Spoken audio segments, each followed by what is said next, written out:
Hi, folks. This is Russel Arnold, and I'm here to answer all the questions you've posed to me in the Ask Russell segment for the papare.com. Let me start with Sriram. Why was Chamira not introduced to the attack until the 22nd over?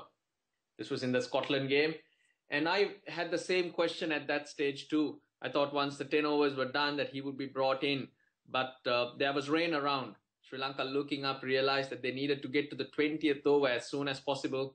Hence the two spinners till we got to that mark. That was the reason. And when you looked at what happened around there, it was the right decision as well. Sudatta Kumara, his question is 4 bowlers, 6 batsmen and an all-rounder. Lakmal, Mali, Kule and Herat. Tissara is not doing well.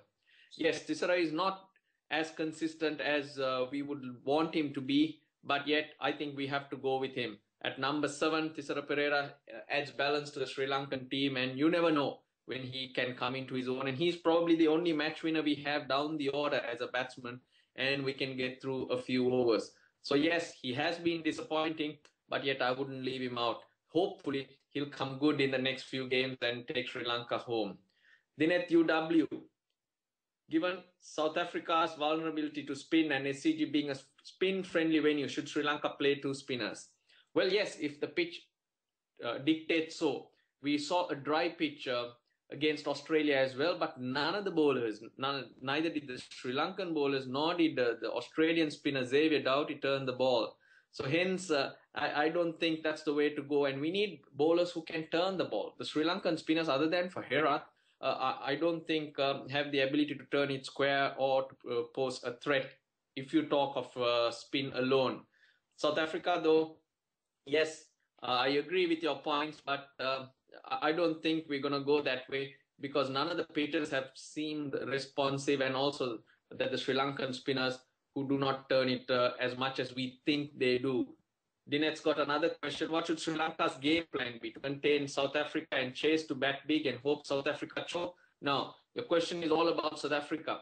I don't think Sri Lanka should be focusing on South Africa. Sri Lanka have their own issues. If you look at the games right throughout, they batted well, but when it comes to their fielding and bowling, they got other issues too. So I think Sri Lanka should focus on what they can do. Control the controllables, field well, bowl well, do the simple things right, play to Sri Lanka's strength. That is, of course, to get the runs on the board and then see if you can take the pace off the ball. I think that's the best way forward rather than focusing too much on South Africa, because if Sri Lanka were playing very well and they had been consistently playing well, then you can look at the opposition and plan. But the focus has to be on yourself, not on the opposition as much as you tend to say. Cricket Pissa, what's the role of Tissara in the team? He bowls the same predictable line and doesn't score much. Could we use the batsman bowler instead? Well, I think I've touched on it before.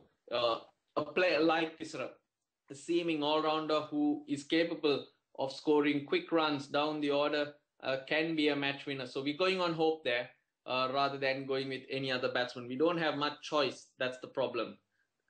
Cricket Pissa, it's the same question that he's posed twice. Amzal Ahmad, would you like Chamira to join with Lasith and Nuwan? I think that's good. The way it looked, not Lasith and Chamira or Nuwan and Chamira. Chamira as the third seamer, I think is the best way forward for Sri Lanka. He's quick. Just let him free, not put him under any pressure of line and length. Just go and ruffle the batsman. Try and create something different and give Sri Lanka something else other than what they do have. Chetana Romesh, can we include Tarinder Kaushal in the playing 11 as a supporting role to Herat at Sydney? Well, Tarinder Kaushal initially needs to be brought into the squad. He's not in the squad at the moment. Yes, he's joined the team in case Rangana Herat doesn't pull through. But as of yet, Sri Lanka have not requested for the replacement. There has to be a player who's injured as well. At the moment, they're still with the hope that Rangana Herat will be fit. Amila Saman, he's asking if Herat is not 100% fit. It's the same question regarding Tarinder Kaushal. Well, that's where we are at.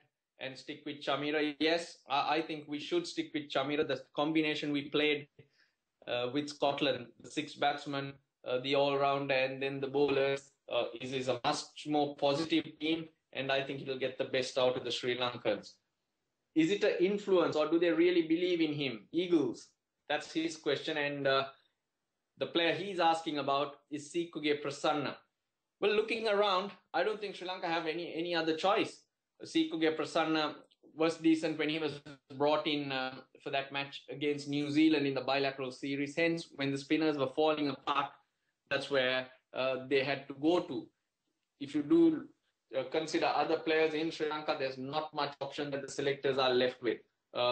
Yes, they believe in him, that he's the best you have at the moment. He's not a big turner of the ball. He's not a player who can score 50, 60 runs. If he does, it's a massive bonus for Sri Lanka, but he'll give you something to work with. That's what we have with Sikuge Prasanna, and hopefully things fall in place. Looking forward to Wednesday. That's 2 days away. Hopefully the weather stays clear and Sri Lanka can pick up on the confidence gained with their performances in the past. South Africa, though, on the other hand, though they have been very powerful, have shown that they have their faults as well. A lot of mistakes being made, and the pressure is now on them. This is the time, I think this is the best time to face South Africa in the quarterfinals. They have lots of coaches, bisected every single thing into so many different portions, which tells me that they're overcooking it and probably feeling the pressure. There's a lot of what is insecurity amongst that team and their players, though they may have number one, number two, and in the batting rankings, or a couple of the best players come with, whether it be with the ball or the bat, there seem to be doubts in their mind, and it's up to Sri Lanka to hit them hard very early. Attacking cricket and relying on their strengths, I think, will take Sri Lanka through. If they can get through this, they stand a very good chance of going all the way. It will be a test on Wednesday, but looking forward to it. Hope you all enjoy. This is Russel Arnold for the Papare.com.